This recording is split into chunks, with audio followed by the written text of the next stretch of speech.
est doux pour des frères de demeurer ensemble. C'est comme l'huile précieuse qui, répandue sur la tête, descend sur la barbe d'Aaron, qui descend sur le bord de ses vêtements. C'est comme la rosée de l'Hermon qui descend sur les montagnes de Sion, car c'est là que l'Éternel envoie la bénédiction, la vie pour l'éternité. À vous tous, honorables invités, frères et sœurs laïcs, peuple de Dieu, membres de l'Église de Jésus-Christ, que la grâce et la paix vous soient abondamment multipliées ce matin, au nom du Père, du Fils et du Saint-Esprit. Amen. Confirmons la présence de Dieu au milieu de nous par l'invocation.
Bien-aimés dans le Seigneur, nous sommes en présence du Dieu trois fois saint. La Bible dit dans 1 Jean chapitre 1, versets 8 et 9, « Si nous disons que nous n'avons pas de péché, nous nous séduisons nous-mêmes et la vérité n'est point en nous. Si nous confessons nos péchés, il est fidèle et juste pour nous les pardonner et pour nous purifier de toute iniquité. Que chacun d'entre lui confesse ses fautes et ses péchés. » Prions Dieu. Merci de ce que tu nous as rassemblés ici.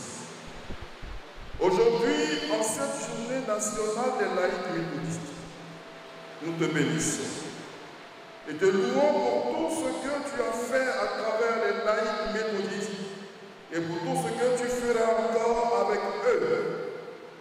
Seigneur Dieu, toi qui nous connais, nous confessons que nous avons péché contre toi. Pardonne-nous et lave-nous au nom de Jésus-Christ, notre Seigneur, le Christ. Amen. Bien-aimés dans le Seigneur nous pardonne de tous nos péchés. Nous disons, grâce soit rendue à Dieu. Pardonnez par le Seigneur, veuillez vous lever, frères et sœurs, dans le Seigneur, et proclamons ensemble le Théodore Laudamus.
selon Jean, Jean chapitre 1, les versets 6 à 13.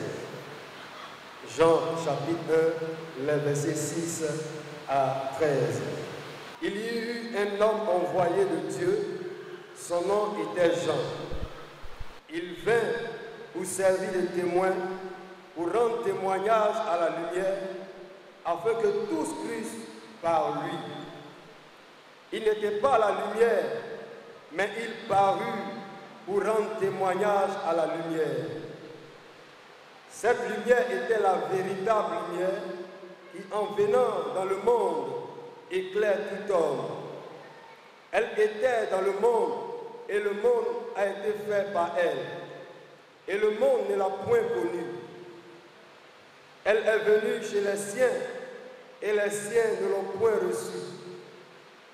Mais à tous ceux qui l'ont reçue, à ceux qui croient en son nom, elle a donné le pouvoir de devenir enfants de Dieu, lesquels sont nés, non du sang, ni de la volonté de la chair, ni de la volonté de l'homme, mais de Dieu. Seigneur, ta parole est une lampe à mes pieds et une lumière sur mon sentier. Amen.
églises se vident.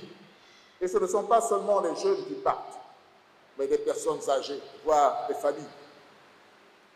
Être chrétien n'est plus synonyme de bonne moralité. C'est dans ce contexte que Dieu nous rappelle les conditions pour avoir un bon témoignage et être témoin de la manifestation de sa présence en tant qu'enfant de Dieu et non enfant du diable. C'est pourquoi ce thème, le pouvoir de devenir enfant de Dieu, vient à propos. Il est tiré de l'Évangile selon Jean, le chapitre 1, le verset 12, qui dit ceci. Mais à tous ceux qui l'ont reçu, à ceux qui croient en son nom, il a donné le pouvoir de devenir enfant de Dieu. Alors bien aimé, le pouvoir, c'est la capacité, c'est l'autorité qui est donnée à une personne d'utiliser les moyens qui sont mis à sa disposition, non seulement pour exercer la compétence qui lui est attribuée, mais aussi pour atteindre un but. Le mot devenir est un verbe d'état. Il exprime un mouvement par lequel une chose ou un être se forme ou se transforme. C'est un changement progressif d'un état à un autre état. C'est commencer à être ce qu'on n'était pas avant. C'est donc un processus qui conduit de l'état initial à l'état final ou au but qu'on veut ou qu'on doit atteindre. Ainsi, tous ceux qui ont reçu la lumière, qui est Jésus-Christ, le vivant, et qui croient en son nom, connaissent la nouvelle naissance. Ils sont nés de nouveau, nés de Dieu, avec l'ADN de Dieu. Car il faut naître d'abord avant d'entrer dans l'enfance. Étant nés de nouveau, bébé spirituel, Jésus, le Christ vivant, qui est la lumière, leur donne le pouvoir, la capacité, l'autorité de se former, de se transformer pour commencer à être des enfants de Dieu. Nous voyons donc que la capacité d'autorité, le pouvoir qui a été donné après avoir reçu Christ, ne confère pas immédiatement le statut d'enfant de Dieu. Et c'est ce qui nous trompe d'ailleurs. Nous croyons être des enfants de Dieu, alors que nous ne le sommes pas encore. Avec l'autorité, avec la capacité que Dieu nous a donnée, on peut être un bon chrétien, un bon méthodiste, mais pas encore un enfant de Dieu. C'est pourquoi, pour beaucoup d'entre nous, nous nous contentons d'être seulement de bons méthodistes, de bons pasteurs méthodistes, de bons prédicateurs méthodistes, de bons conducteurs méthodistes, surtout de bons présidents des laïcs méthodistes, de bons présidents des conseils, structures et organisations méthodistes, de bons fidèles méthodistes pour servir l'Église. Parce que, bien-aimés, pour devenir un enfant de Dieu, il nous faut faire un travail méticuleux sur nous-mêmes, en intégrant et en développant en nous les qualités et les vertus qui caractérisent l'enfant de Dieu et qui sont déjà dans notre ADN spirituel. Et quelles sont ces vertus et ces qualités? La première vertu, c'est la foi. C'est la foi. Recevoir Christ par la foi, croire en son nom. Philippiens 2, 10 à 11 nous dit, afin qu'au nom de Jésus, tous genou fléchissent dans les cieux, sur la terre et sous la terre, et que toute langue confesse que Jésus-Christ est Seigneur à la gloire de Dieu le Père. Croire en son nom. Lorsque nous croyons en son nom, après l'avoir reçu, la puissance de son nom se manifeste quand nous le prononçons. Mais il faut croire aussi à son œuvre accomplie à la croix. Ésaïe 53, 5 nous dit, mais il était blessé pour nos péchés, brisé pour nos iniquités. Le châtiment qui nous donne la paix est tombé sur lui, et c'est par ses meurtrissures que nous sommes guéris. L'œuvre achevée nous donne le pouvoir d'être guéris. Colossiens 2,15, il a dépouillé les dominations et les autorités et les a livrés publiquement en spectacle en triomphant d'elle à la croix. Le Fils de Dieu est paru pour détruire les œuvres du diable. L'œuvre accomplie à la croix. Croire en cela. La deuxième vertu, bien aimé, c'est l'obéissance. 1 Samuel 15, verset 22 nous dit, voici, l'obéissance vaut mieux que les sacrifices et l'observation de sa parole vaut mieux que la graisse des béliers. C'est pourquoi Isaïe nous dit, observez ce qui est droit et pratiquez ce qui est juste, car mon salut ne tardera pas à venir et ma justice à se manifester. Il dit encore, gardez le sabbat pour ne point le profaner. Veillez sur sa main pour ne commettre aucun crime. Voyez donc que les instructions qui nous sont données nous conduisent inéluctablement à devenir enfants de Dieu. L'obéissance. Persévérer dans mon alliance. Et nous, notre alliance, c'est l'alliance au sang de Jésus, qui est un engagement solennel de Dieu envers nous, pour pardonner nos péchés, pour nous libérer de la malédiction, pour triompher du mal, pour nous rapprocher de Dieu par la Sainte Seine que nous allons prendre tout à l'heure, mais aussi par le sang qui a clé à la croix de Christ, par la foi. À tous ceux qui agissent ainsi, Dieu nous dit dans Ésaïe 56, verset 5, « Je donnerai dans ma maison et dans mes murs une place et un nom préférable à des fils et des filles. Je leur donnerai un nom qui ne périra pas. » Gloire à Dieu. Le troisième élément, la troisième vertu, c'est aimer le nom de l'Éternel. Aimer le nom de l'Éternel. Jean 14, 15 nous dit, « Si vous m'aimez, c'est Jésus qui parle, gardez mes commandements. » Proverbe 18, verset 10 nous dit, « Le nom de l'Éternel est une tour forte. Le juste s'y réfugie et se trouve en sûreté. » Aimez le nom de l'Éternel. Les étrangers qui s'attacheront à l'Éternel pour le servir, pour aimer le nom de l'Éternel, pour être ses serviteurs, tous ceux qui garderont le sabbat pour ne point le profaner et qui persévéreront dans mon alliance, je les amènerai sur ma montagne sainte. Je les réjouirai dans ma maison de prière. Leurs holocaustes et leurs sacrifices seront agréés sur mon autel, car ma maison sera appelée une maison de prière. Voyez à quel point Dieu nous met dans une hauteur inestimable. Marc 12, verset 30 nous dit, « Tu aimeras le Seigneur ton Dieu de tout ton cœur, de toute ton âme, de toute ta pensée, de toute ta force. » La quatrième chose, c'est de demeurer en lui, dans l'obéissance à sa parole. Parce qu'on ne peut pas demeurer en lui si on ne lit pas sa parole, si on ne s'imprègne pas de sa parole, et si on n'obéit pas à sa parole. 1 Jean 2, 28, demeurez en lui, afin que lorsqu'il paraîtra, nous ayons l'assurance et qu'à son avènement, nous ne soyons pas confus et éloignés de lui. Et Jésus lui-même dit dans Jean 15, verset 5, « Celui qui demeure en moi et en qui je demeure porte beaucoup de fruits, car sans moi, vous ne pouvez rien faire. Vous ne pouvez rien faire. » Demeurer en Christ est donc un moyen de commencer à devenir enfant de Dieu. La cinquième vertu, c'est de pratiquer la justice. Pratiquer la justice. 1 Jean 2, 29 nous dit ceci. Si vous savez qu'il est juste, si nous savons tous qu'il est juste, reconnaissons que quiconque pratique la justice est né de lui, est né de Dieu. C'est une clé pour commencer à devenir enfant de Dieu.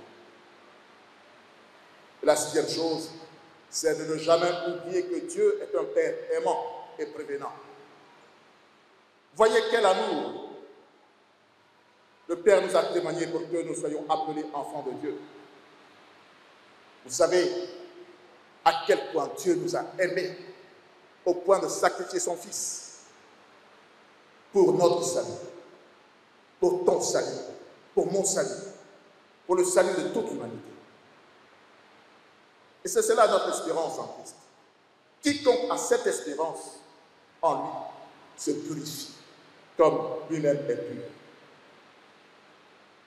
Alors, après tout cela, quelle devrait être l'attitude de l'enfant de Dieu vis-à-vis de Dieu? L'enfant croit en son Père, en son Père. Il a une foi totale en lui, en ses capacités, en ses valeurs et en son rôle dans la famille. Donc, l'enfant croit que son Père peut tout pour lui. Et c'est ce que nous devons faire. Ne pas limiter Dieu dans son action dans nos vies. Ne pas limiter Dieu dans son action dans nos vies. La manière dont nous voyons Dieu, c'est de cette manière qu'il se manifeste dans notre vie.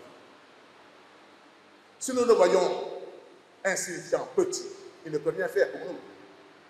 Mais si nous le voyons illimité, alors il n'y aura pas de limite dans l'action qu'il peut faire dans nos vies. L'enfant est curieux. Il pose beaucoup de questions à son père. Dieu parle. Il répond à nos questions. L'enfant n'est pas rancunier. Il est simple, humble. Il a de bonnes intentions, de bonnes pensées. Il est innocent. Dieu veut que, en tant qu'enfant de Dieu, nous marchions dans une innocence. Innocence. Un enfant est innocent. Il est innocent. Il a de bonnes intentions. L'enfant aime son père et sa mère. L'enfant ressent l'atmosphère et les personnes qui lui sont favorables, et ainsi que ceux qui ne lui sont pas favorables. En toutes circonstances et en toute situation, l'enfant crie à son père. Il fait appel à ses parents ou se réfère à eux. C'est pourquoi, dans toutes les situations par lesquelles Dieu nous fait passer, la première chose à faire, c'est de crier à lui, de le remercier, de nous tourner vers lui et de lui faire confiance. Oui, pourquoi? Parce que l'enfant s'abandonne entièrement à ses parents et dépend totalement d'eux pour tous ses besoins. Bien aimé, voici quelques leçons à tirer de ce thème en cette année d'évangélisation. Aujourd'hui, nous avons un bishop, un nouveau bishop et une nouvelle présidente de laïque à la tête de l'Église méthodiste de Côte d'Ivoire. Le renouvellement des bureaux, des structures, organisations et conseils sont en cours dans les églises locales, les districts et la conférence. Dans ce renouvellement, nous devons rechercher des enfants de Dieu qui pensent à Dieu, qui recherchent la volonté de Dieu et non celle de la chair, encore moins du diable. Nos prédécesseurs ont fait leur part. Aujourd'hui, c'est avec nous, c'est nous, avec les nouveaux responsables qui sommes dans l'arène de l'Église méthodiste de Côte d'Ivoire. Et parce que l'Église est d'abord une entité spirituelle, Jésus, le chef vivant de l'Église, veut nous aider à devenir d'abord des enfants de Dieu. Et la première vertu que nous devons développer pour atteindre cet objectif, c'est d'apprendre à être humble. Apprendre à être humble. Nous voyons que dans Matthieu 18, verset 2 à 4, Jésus, ayant appelé un petit enfant, le plaça au milieu d'eux et dit: je vous le dis en vérité, si vous ne vous convertissez pas et si vous ne devenez comme les petits enfants, vous n'entrerez pas dans le royaume des cieux. C'est pourquoi quiconque se rendra humble comme ce petit enfant sera le plus grand dans le royaume de Dieu. Bien-aimés, l'humilité nous rend conscients de nos propres limites et de nos faiblesses. L'humilité nous amène à respecter les autres et à valoriser leurs contributions. Elle nous aide à accepter nos erreurs et à accepter d'apprendre des autres, surtout des erreurs de nos prédécesseurs. L'humilité favorise la collaboration, la confiance et la paix. Elle nous permet de découvrir l'homme. Ce n'est donc pas une faiblesse. C'est un pouvoir que nous devons nous approprier, dont nous devons nous approprier. La foi.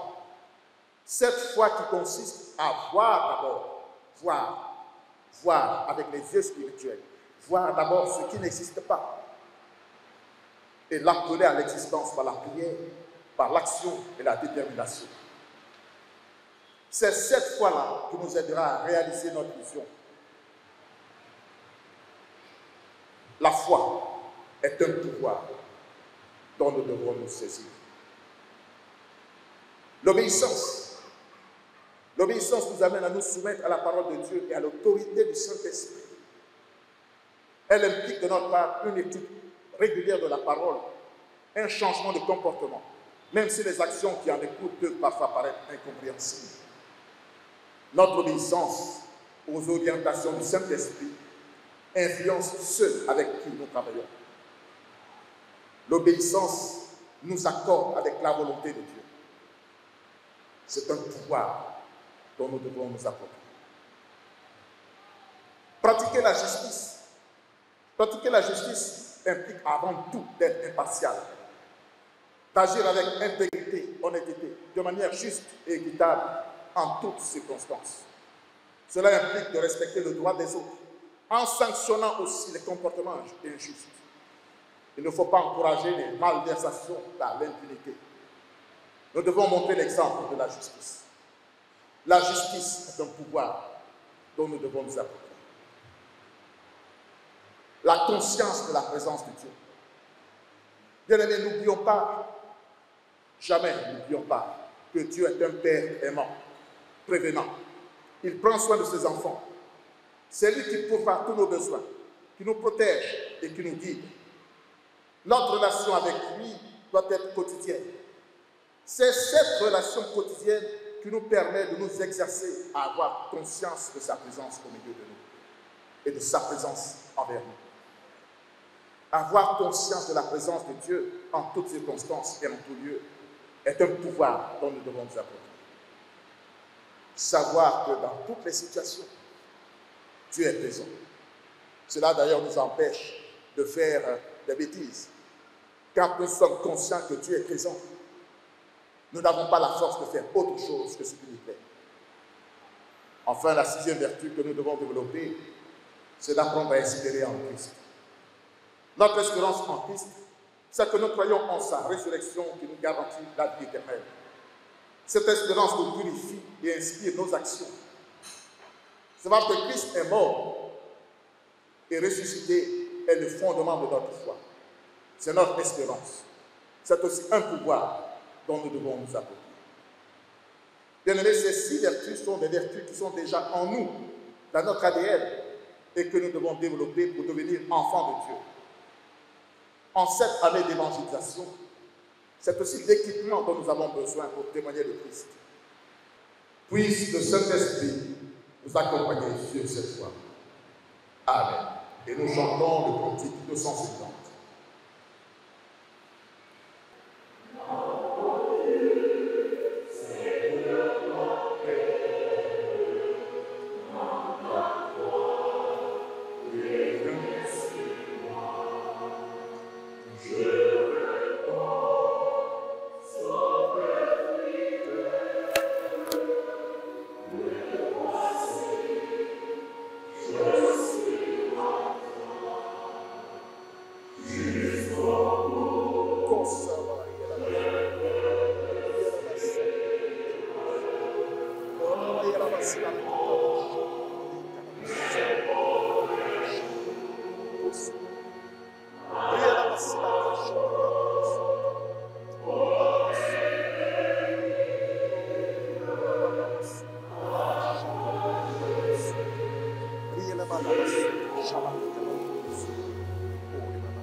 Père, que la parole que nous avons entendue soit scellée dans nos cœurs, scellée dans nos cœurs, scellée dans notre esprit, et que cela nous accompagne dans notre transformation pour devenir enfants de Dieu.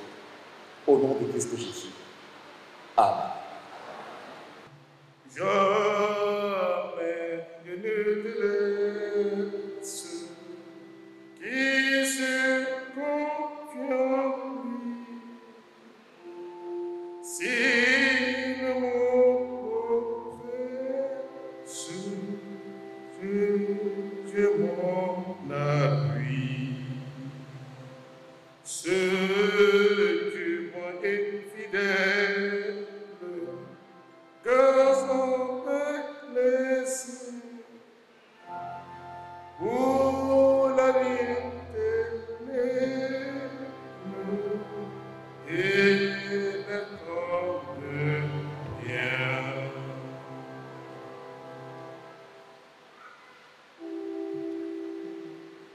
Prions afin que tous puissions nous offrir à Dieu comme des sacrifices et holocaustes dans le ministère des laïcs dans l'Église, les activités professionnelles, les projets et les familles des laïcs.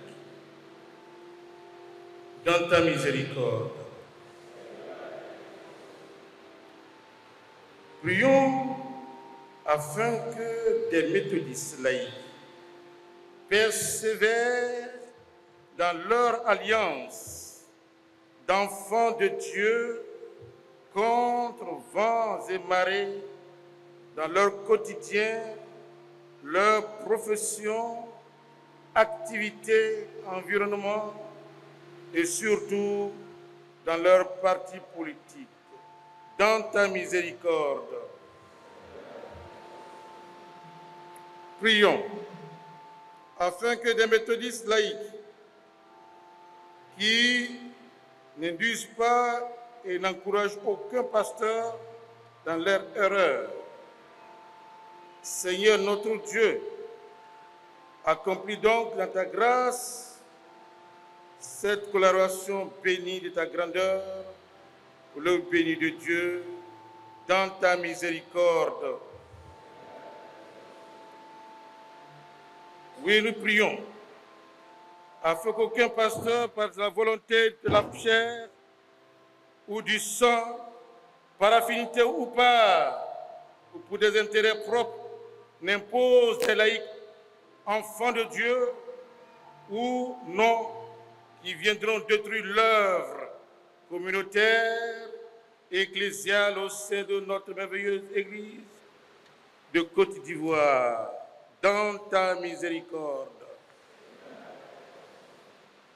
Prions afin que tous, nous servirons de témoins à la lumière et rendons également témoignage de Dieu dans son foyer, dans sa famille, dans son environnement.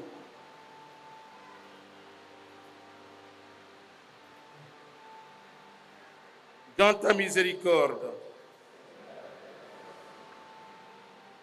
prions afin que Dieu positionne, quel que soit le régime en place, à l'exemple de Daniel, au plus haut niveau de responsabilité de la nation ivoirienne, et pourquoi pas aux 2 paliers supérieurs des méthodistes laïcs très engagés pour lui. Nous te prions, Seigneur, pour des personnes qui ont des maladies incurables et difficiles. Avec toi et par toi, il n'y a aucune maladie qui ne soit, Seigneur, guérie, qui ne soit incurable. C'est pourquoi nous voulons te demander ici et maintenant, après tous les autres sujets, d'une manière singulière et particulière, que tu visites chaque maison et que ton ange médecin vienne avec l'Esprit Saint de Jésus, avec le sang saint de Jésus, avec le souffle divin, pour toucher tous nos malades. Quelle que soit la durée, quelle que soit, Seigneur, la gravité, dis seulement un seul mot. Dis seulement un seul mot et que toutes les maladies soient guéries au nom de Jésus-Christ. Au demeurant, nous voulons accomplir et signer par toi cette intercession pour l'exaucement que tu donnes. Amen.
Soit donc que vous mangiez, soit que vous buviez, soit que vous fassiez quelque autre chose, faites tout pour la gloire de Dieu.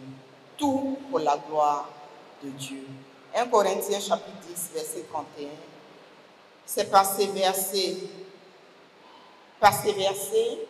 recevez, chers frères et sœurs en Christ, nos vives et chaleureuses salutations de la part de notre Seigneur et Sauveur Jésus-Christ. Notre Église vit à présent à l'heure du renouvellement de ses responsables et animateurs des organes, structures et institutions à tous les niveaux de l'Église. C'est pour nous ici le lieu d'adresser nos chaleureux remerciements à tous les responsables laïcs qui ont donné de leur temps, usé de leur talent et divers dons pour accomplir l'œuvre du Seigneur dans les joies et quelquefois aussi dans les peines. Nous recommandons à nos bergers de conduire les processus de renouvellement en cours dans la transparence et le respect des tests sélectifs adoptés par l'Église. En ce qui nous concerne, nous nous sommes engagés dans le premier axe de notre plan d'action à veiller à ce que la gouvernance de l'Église et des laïcs soit basée sur l'application des textes dont notre Église se dote, de sorte à accompagner équitablement tous les laïcs et pasteurs dans leur mission. Chers fidèles, membres des comités laïques de nos églises locales, en vous invitant dans cette mission de collaboration, pasteurs et laïcs, nous voudrions vous engager à faire des réflexions, des remarques constructives dans le respect de nos bergers et selon les règles de gouvernance déjà préétablies. Et je voudrais donc vous inviter à adhérer à cette vision qui rentre dans la vision du bishop Séraphin Mondé. Que Dieu vous bénisse, que Dieu bénisse l'œuvre de nos mains. Bon courage à tous. Amen.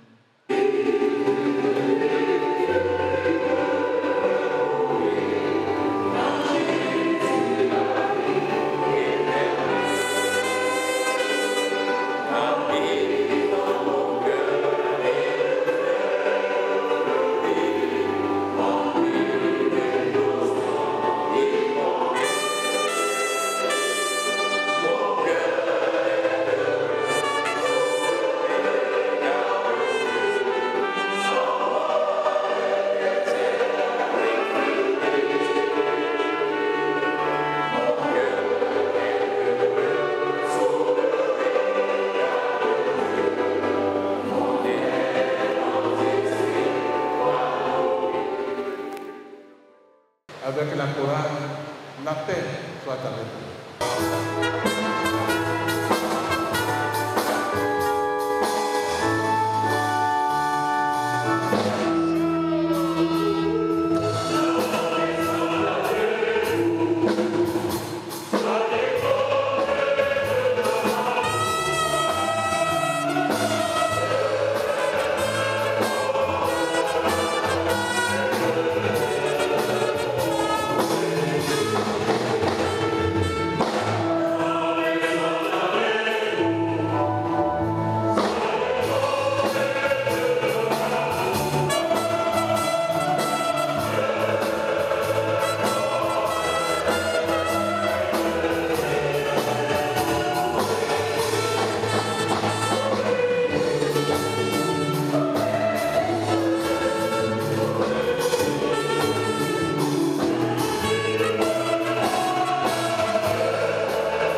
Avec cette bénédiction que le Seigneur dépose sur chacun de nous, dépose sur tous les laïcs de l'Église, dépose sur toute notre Église, dépose sur notre pays, que nous vous prions, chers laïcs, de partir et de porter des fruits dignes de véritables chrétiens, de véritables enfants de Dieu, par la puissance du Saint-Esprit, au nom de Jésus.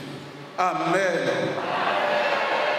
Et c'est dans l'esprit de cette bénédiction que je proclame la fin de la semaine des laïcs 2025 dans le district d'Abidjan Sud et en avant pour la semaine des laïcs 2026 dans le district d'Abobo. Au nom de Jésus, Amen.